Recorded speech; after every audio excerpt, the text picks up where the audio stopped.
السلام علیکم ورحمۃ اللہ وبرکاتہ۔ محترم دوستو، خلاصۃ القرآن میں آج ہم سورہ بقرہ کا خلاصہ سماعت فرمائیں گے۔ میں ہوں آپ کا میزبان حافظ محمد منظور حسین۔ محترم دوستو، سورہ بقرہ قرآن مجید برہان رشید کی ترتیب مصحف کے اعتبار سے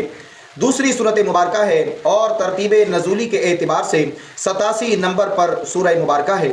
قرآن مجید برہان رشید کی سب سے طویل صورت مبارکہ بھی ہے اور مدینہ منورہ میں سب سے پہلے نازل ہونے والی صورت مبارکہ بھی ہے۔ محترم دوستو، سورہ بقرہ کے اندر مسلمانوں کی انفرادی اور اجتماعی عبادات، سیاسیات، اقتصادیات اور عمرانیات کے اصول و قواعد کو بیان فرمایا گیا ہے۔ سورہ بقرہ میں ایک ایسی آیت مبارکہ ہے جس کو قرآن مجید برہان رشید کی سب سے زیادہ طاقتور آیت مبارکہ کہا جاتا ہے۔ جس آیت مبارکہ میں اللہ تبارک و تعالی نے اپنی ذات کی، اپنی وحدانیت اور اپنی صفات کا تذکرہ فرمایا ہے، اس آیت مبارکہ کو آیت الکرسی کہا جاتا ہے۔ محترم دوستو، سورہ بقرہ کے بہت زیادہ فضائل حدیثوں میں بیان فرمائے گئے ہیں۔ آقا دو جہاں سرکار دو عالم صلی اللہ علیہ وسلم نے ارشاد فرمایا، اپنے گھروں کو قبرستان نہ بناؤ، اس گھر سے شیطان بھاگ جاتا ہے جس گھر میں سورہ بقرہ کی تلاوت کی جاتی ہے۔ اپنے گھروں کو قبرستان نہ بناؤ کا مطلب یہ ہے کہ اپنے گھروں کو اللہ کے کلام کی تلاوت سے آباد رکھو، اپنے گھروں کو نماز سے آباد رکھو، پتہ چلے کہ یہ زندہ لوگ ہیں اور اللہ کو یاد کرنے والے ہیں۔ حضرت حذیفہ رضی اللہ تعالی عنہ بیان کرتے ہیں کہ رسول اللہ صلی اللہ علیہ وسلم نے ارشاد فرمایا، ہمیں بقیہ گزشتہ امتوں پر 3 وجہ سے فضیلت عطا فرمائی گئی ہے۔ ویسے تو اور بھی زیادہ بیان فرمائی گئی ہیں، لیکن اس حدیث مبارکہ میں فرمایا گیا کہ 3 وجہ سے ہمیں فضیلت عطا فرمائی گئی ہے۔ پہلا یہ کہ پوری روئے زمین کو ہمارے لیے مسجد بنا دیا گیا ہے اور ذریعہ طہارت بنا دیا گیا ہے۔ دوسرا یہ، اللہ تبارک و تعالی نے ہماری صفوں کو فرشتوں کی صفوں کی طرح ترتیب دیا ہے۔ تیسرا یہ کہ اللہ تبارک و تعالی نے ہمیں وہ آیت مبارکہ عطا فرمائی جو اللہ تبارک و تعالی کے عرش عظیم کے نیچے تھیں۔ اللہ تبارک و تعالی نے وہ آیات مبارکہ ہمیں عطا فرمائی ہیں جو مجھ سے پہلے کسی اور کو دی گئی ہیں اور نہ میرے بعد کسی اور کو دی جائیں گی۔ محترم دوستو، سورہ بقرہ کا خلاصہ شروع کرنے سے پہلے سورہ بقرہ کی اگر ہم 2 نمبر آیت، دوسری آیت ذالک الکتاب لا ریب فیہ ھدی للمتقین، اگر اس آیت مبارکہ پر اگر ہم غور کریں، قرآن کی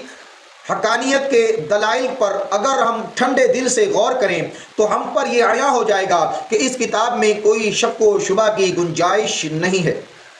کفار و مشرکین مکہ قرآن مجید برہان رشید کا انکار کیا کرتے تھے اور یہ کہتے تھے کہ نبی کریم آقا دو جہاں سرکار دو عالم صلی اللہ علیہ وسلم کا اپنا بنایا ہوا کلام ہے۔ چنانچہ سورہ بقرہ کی آیات نمبر 23 اور 24 میں اللہ تبارک و تعالی نے ایسے تمام معاندین اور منکرین کو چیلنج کیا کہ اگر تمہیں قرآن کے کلام اللہ ہونے پر شک ہے،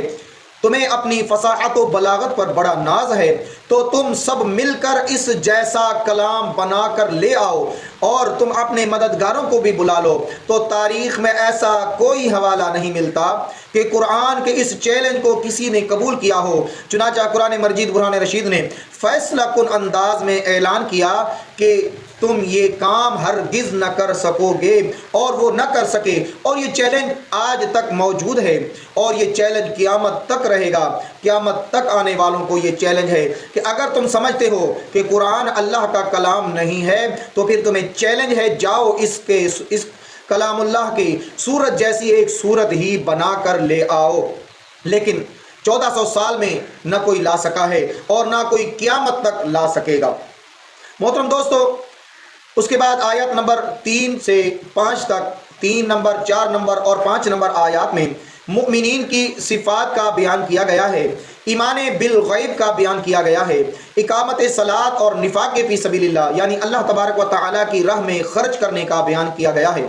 کتب الہیہ پر ایمان لانے اور آخرت پر ایمان کا تذکرہ کیا گیا ہے۔ آیت نمبر 5 اور 6 میں ان لوگوں کا ذکر ہے جن کا کفر ظاہر ہو چکا، یعنی جو بالکل بظاہر سامنے آ کر کفر کا اقرار کرتے ہیں اور وہ اپنے کفر کو چھپاتے بھی نہیں ہیں اور اپنی سرکشی میں اس حد تک پہنچ چکے ہیں کہ اب ان کا ہدایت پانا عملاً ناممکن ہو چکا ہے۔ ان کی اسی بات کو بیان فرمایا گیا ہے کہ ان کے دل و دماغ قبول حق کی صلاحیت سے بالکل محروم ہو چکے ہیں اور ان پر ابدی شقاوت اور بدبختی کی مہر لگ چکی ہے، اب وہ دوبارہ ایمان کی طرف نہیں آ سکتے۔ محترم دوستو، آیت نمبر 8 سے لے کر 20 تک منافقین کا ذکر کیا گیا ہے۔ قرآن مجید برہان رشید کا اسلوب دیکھیے کہ پہلے آیت نمبر 3 سے لے کر 5 تک مخلصین اور مؤمنین کا ذکر فرمایا گیا، 6 اور 7 آیت میں ان کافروں کا ذکر کیا گیا جن کا کفر ظاہر تھا، اور 8 نمبر آیت سے لے کر 20 نمبر آیت تک منافقین کا ذکر کیا گیا، ان کے احوال کا ذکر کیا گیا، ان کے وہ طریقہ کار کا ذکر کیا گیا، اور بتایا گیا کہ یہ ایسا انسانیت کا وہ طبقہ ہے جن کے ظاہر و باطن میں مکمل تضاد نظر آئے گا، دنیاوی مفاد کے لیے ایمان کا دعویٰ کرتے نظر آئیں گے لیکن دل ایمان سے خالی ہوں گے۔ اللہ تبارک و تعالیٰ نے ان کی اس کیفیت کو ایک سے زائد مثالیں دے کر سمجھایا ہے۔ آیت نمبر 8 سے لے کر 20 تک ان کے منافقت کو، ان کے نفاق کو کئی مثالیں دے کر سمجھایا ہے، اور یہ بھی بتایا ہے کہ اپنی دانست میں یہ اللہ تبارک و تعالیٰ ذوالجلال والاکرام کی ذات اور مؤمنین کو فریب دینے کی کوشش کر رہے ہیں، لیکن دراصل یہ خود اپنے آپ کو فریب دے رہے ہیں، اور اس کا وبال بھی انہی پر آئے گا۔ اس کے بعد آیت نمبر 21 اور 22 میں توحید کی دعوت اور شرک سے باز رہنے کا حکم ارشاد فرمایا گیا۔ اللہ تبارک و تعالیٰ کی مختلف نعمتوں کا ذکر کر کے بتایا گیا ہے کہ نعمتیں عطا کرنے والی ذات اللہ تبارک و تعالیٰ ذوالجلال والاکرام کی ہے، وہی حیات دینے والا ہے اور وہی موت دینے والا ہے، اور آخر کار سب اسی کے سامنے دوبارہ پیش ہوں گے، اور وہی دوبارہ عدالت لگانے والا ہے۔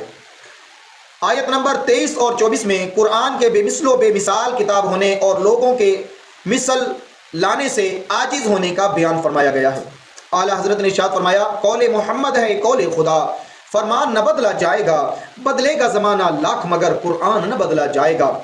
آیت نمبر 23 اور 24 میں اس بات کو واضح کر دیا گیا کہ قرآن بے مثل و بے مثال کتاب ہے۔ اب جس نے جو کرنا ہے کر لے، جس کو اپنی فصاحت و بلاغت پر، اپنے علم فہم اور شعور پر بڑا ناز ہے تو اس کو میرا چیلنج ہے، اگر وہ قرآن کے کلام اللہ ہونے میں شک کرتا ہے تو پھر ان کو چیلنج ہے کہ اپنے بڑوں کو بھی بلا لے، کیونکہ قرآن کا یہ اسلوب ہے کہ بعض امور کو مثالوں کے ذریعے اپنے مخاطبین کے ذہن نشین کرانا چاہتا ہے۔ اس آیت میں اللہ تبارک و تعالیٰ نے ان سے بتایا ہے۔ آیت نمبر 26 میں اللہ تبارک و تعالیٰ نے بتایا کہ کسی چیز کا چھوٹا ہونا یا بڑا ہونا اصل نہیں ہے، بلکہ اصل ہے مشابہت اختیار کرنا۔ آیت نمبر 30 تا آیت نمبر 39، ان آیات میں اللہ تبارک و تعالیٰ نے فرشتوں کے سامنے اعلان فرمایا کہ میں آدم کو زمین میں اپنا خلیفہ بنانے جا رہا ہوں۔ وَإِذْ قَالَ رَبُّكَ لِلْمَلَائِكَةِ إِنِّي جَاعِلٌ فِي الْأَرْضِ خَلِيفَةً، اللہ تبارک و تعالیٰ نے یہ اعلان فرمایا کہ اے میرے فرشتوں، میں زمین پر اپنا خلیفہ بنانے والا ہوں۔ چونکہ اللہ تبارک و تعالیٰ نے اعلان فرمایا، لیکن فرشتوں نے اپنی فہم کے مطابق اللہ تبارک و تعالیٰ ذوالجلال والاکرام کی بارگاہ میں یہ عرض کیا کہ یہ آدم زمین میں فساد کریں گے، خون خرابہ کریں گے، خون ریزی کریں گے، اور اے اللہ ہم ہمہ وقت تیری تسبیح بیان کر رہے ہیں۔ فرشتوں نے آدم کی بارے میں کہا کہ یہ خون ریزی کرے گا، اور اپنے بارے میں کہا کہ ہم بہت نیک ہیں، ہم ہر وقت تیری تسبیح، تحمید و تحلیل بیان کر رہے ہیں، ہر وقت تیری عبادت میں مشغول ہیں۔ تو اللہ تبارک و تعالیٰ ذوالجلال والاکرام نے فرشتوں سے فرمایا، اے میرے فرشتوں، جن اسرار و رموز اور حکمتوں کو میں جانتا ہوں تم ان کے بارے میں علم نہیں رکھتے۔ اور پھر نعمت علم کے ذریعے حضرت آدم علیہ نبی علیہ الصلوۃ والسلام کی فضیلت اور برتری کو فرشتوں پر ثابت کیا۔ اللہ تبارک و تعالیٰ نے حضرت آدم علیہ السلام کو جو نعمت عطا فرمائی، جس کی وجہ سے فرشتوں پر آپ کو سبقت عطا فرمائی گئی، وہ نعمت علم تھی۔ اس نعمت علم کے ذریعے اللہ تبارک و تعالیٰ نے حضرت آدم علیہ السلام کی فضیلت کو ظاہر فرمایا، اور پھر فرشتوں کو حکم دیا کہ تم آدم کو سجدہ کرو۔ جب فضیلت ظاہر ہو گئی تو آپ نے، اللہ تبارک و تعالیٰ ذوالجلال والاکرام نے تمام فرشتوں کو کہا کہ اے فرشتوں تم سجدہ کرو۔ تمام فرشتے سربہ سجود ہو گئے سوائے ابلیس لعین کے۔ ابلیس لعین نے سجدہ کرنے سے انکار کر دیا اور حکم ربانی کی تعمیل میں انکاری ہوا، لیکن تمام ملائکہ نے بلا چوں و چراں اللہ تبارک و تعالیٰ کے حکم کی تعمیل کی۔ یہ جو سجدہ حضرت آدم علیہ السلام کو فرشتوں نے کہا، یہ سجدہ عبادت کا نہیں تھا بلکہ سجدہ تعظیمی تھا۔ گزشتہ امتوں میں جو امتیں گزر چکی ہیں ان میں سجدہ تعظیمی جائز تھا، جس طرح کہ حضرت یوسف علیہ السلام کو حضرت یعقوب اور بھائیوں نے سجدہ کیا تو وہ سجدہ تعظیمی تھا، اور ان انبیاء کرام علیہ السلام کی شریعت میں سجدہ تعظیمی جائز تھا، لیکن ہمارے پیارے آقا صلی اللہ علیہ وسلم کی شریعت مطہرہ میں سجدہ تعظیمی اب جائز نہیں ہے، اور اس لیے اب انسان دوسرے انسان کو سجدہ نہیں کر سکتا۔ بعض مفسرین نے توجیہ فرمائی کہ یہ جو سجدہ حضرت آدم علیہ السلام کو کیا گیا اصل میں وہ جہت سجدہ تھی، سجدہ اللہ تبارک و تعالی ہی کو تھا، لیکن جو جہت جو سمت تھی وہ حضرت آدم علیہ السلام کو بنایا گیا۔ جیسے ہم آج نماز پڑھتے ہیں تو بیت اللہ خانہ کعبہ کی طرف منہ کر کے نماز پڑھتے ہیں، سجدہ ہم اللہ کی ذات کو کرتے ہیں، لیکن چونکہ ہمارا چہرہ، ہماری جہت اور سجدہ کرنے کا انداز یہ بتا رہا ہے کہ ہم خانہ کعبہ کے سامنے سجود ہیں، لیکن وہ ہماری جہت ہوتی ہے، سجدہ ہم اللہ کی ذات کو کر رہے ہوتے ہیں۔ بعض مفسرین نے یہ توجیہ فرمائی کہ اس سے یہ جہت تھی، سجدہ حضرت آدم علیہ السلام کو سجدہ جہت بنایا گیا، سجدہ صرف اللہ تبارک و تعالی ہی کے لیے تھا۔ پھر آدم و حوا سلام اللہ علیہ کو جنت میں داخل کرنے کے بعد وہاں اللہ تبارک و تعالی کی نعمتوں سے استفادہ کرنے کی اجازت کے ساتھ ساتھ ایک درخت کے قریب جانے سے منع فرمایا گیا، اس پر پابندی عائد کی گئی کہ یہ ایک درخت ہے، آپ نے اس درخت کے قریب نہیں جانا۔ اسی کے ساتھ ابلیس لعین چونکہ آدم علیہ السلام کو سجدہ نہ کرنے حضرت آدم علیہ السلام کے ساتھ بغض میں آ گئے اور آپ کے دلوں میں وسوسہ ڈالنے لگے،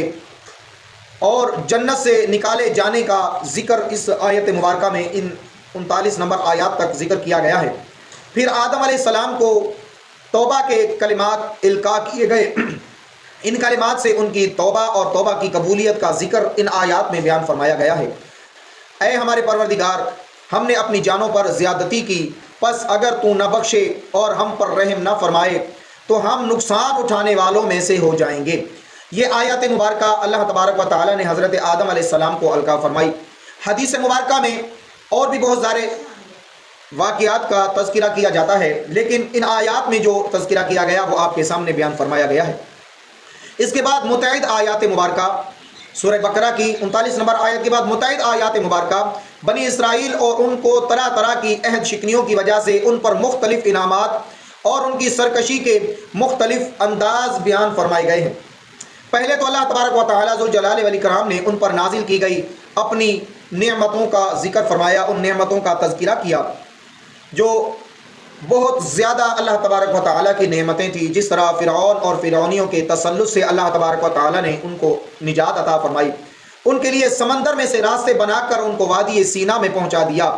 وادی سینا میں ان پر طویل عرصے تک بادل سایہ فگن رہے، ان کو دھوپ تک لگنے نہ دی گئی، من و سلوہ کی صورت میں تیار خوان نعمت اللہ تبارک و تعالیٰ کی طرف سے وادی سینا میں ان کو عطا فرمائے گئے، اور چٹان پر عصائے موسیٰ کی ضرب سے 12 قبیلوں کے لیے 12 چشموں کا جاری کیا گیا، 12 چشموں کا جاری کیا جانا ذکر فرمایا گیا۔ اسی مقام پر اللہ تبارک و تعالیٰ نے گائے کے ذبح کے